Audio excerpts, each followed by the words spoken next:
एक आदमी की पत्नी अचानक से बहुत बीमार पड़ गई। मरने से पहले उसने अपने पति से कहा, मैं तुम्हें बहुत प्यार करती हूँ, तुम्हें छोड़कर नहीं जाना चाहती। मैं नहीं चाहती कि मेरे जाने के बाद तुम मुझे भुला दो और किसी दूसरी औरत से शादी करो। वादा करो कि मेरे मरने के बाद तुम किसी और से प्रेम नहीं करोगे, वरना मेरी आत्मा तुम्हें चैन से जीने नहीं देगी। और इतना कहकर वो चल बसी। उसके जाने के कुछ महीनों तक उस आदमी ने किसी दूसरी औरत की तरफ देखा तक नहीं, पर एक दिन उसकी मुलाकात एक ऐसी लड़की से हुई जिसे वह चाहने लगा। बात बढ़ते बढ़ते शादी तक आ गई और उनकी शादी हो गई। शादी के ठीक बाद आदमी को लगा कि कोई उससे कुछ कह रहा है। मुड़कर देखा तो वो उसकी पहली पत्नी की आत्मा थी। आत्मा बोली, तुमने अपना वादा तोड़ा है, अब मैं हर रोज तुम्हें परेशान करने आऊंगी। और इतना कहकर वो गायब हो गई। आदमी घबरा गया, उसे रात भर नींद नहीं आई। अगले दिन भी रात को उसे वही आवाज सुनाई दी, मैं तुम्हें चैन से नहीं जीने दूंगी। मैं जानती हूँ कि आज तुमने अपनी नई पत्नी से क्या क्या बातें की। और उसने आदमी को अक्षरश एक एक बात बता दी। आदमी डरकर कांपने लगा। अगले दिन वह शहर से बहुत दूर जैन मास्टर के पास गया और सारी बात बता दी। मास्टर बोले, ये प्रेत बहुत चालाक है।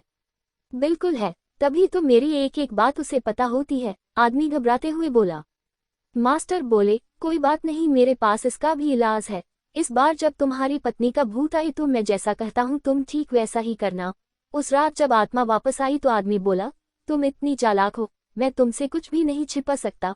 और जैसा कि तुम चाहती हो मैं अपनी पत्नी को छोड़ने के लिए भी तैयार हूँ, पर उसके लिए तुम्हें एक प्रश्न का उत्तर देना होगा। और अगर तुम उत्तर न दे पाई तो तुम्हें हमेशा हमेशा के लिए मेरा पीछा छोड़ना होगा। पत्नी का भूत बोला, मंजूर है, पूछो अपना प्रश्न। आदमी ने फौरन जमीन पर पड़े बहुत सारे छोटे छोटे कंकड़ अपनी मुट्ठी में भर लिए और बोला, बताओ मेरी मुट्ठी में कितने कंकड़ हैं। और ठीक उसी समय भूत गायब हो गया। कुछ हफ्तों बाद वो एक बार फिर से जैन मास्टर के पास उनका शुक्रिया अदा करने पहुंचा। मास्टर, उस भूत से मेरा पीछा छुड़ाने के लिए मैं जीवन भर आपका आभारी रहूंगा। आदमी बोला, पर मैं ये नहीं समझ पाया कि आखिर उस प्रश्न में ऐसा क्या था कि एक झटके में ही भूत गायब हो गया। मास्टर बोले, बेटा, दरअसल कोई भूत था ही नहीं। मतलब? आदमी आश्चर्य से बोला, हाँ, कोई भूत था ही नहीं। दरअसल दूसरी शादी करने की वजह से तुम्हें एक अपराधबोध महसूस हो रहा था और उसी वजह से तुम्हारा दिमाग एक भ्रम की स्थिति पैदा कर तुम्हें भूत का अनुभव करा रहा था। मास्टर ने समझाया।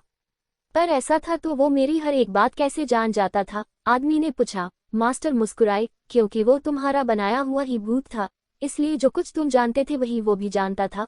और यही कारण था कि मैंने तुम्हें वो कंकड़ वाला प्रश्न पूछने को कहा, क्योंकि मैं जानता था कि इसका उत्तर तुम्हें भी नहीं पता होगा और इसलिए भूत भी इसका उत्तर नहीं दे पाएगा और तुम्हें तुम्हारे दिमाग की ही उपज से छुटकारा मिल जाएगा। Please subscribe my channel and press the bell icon for more video.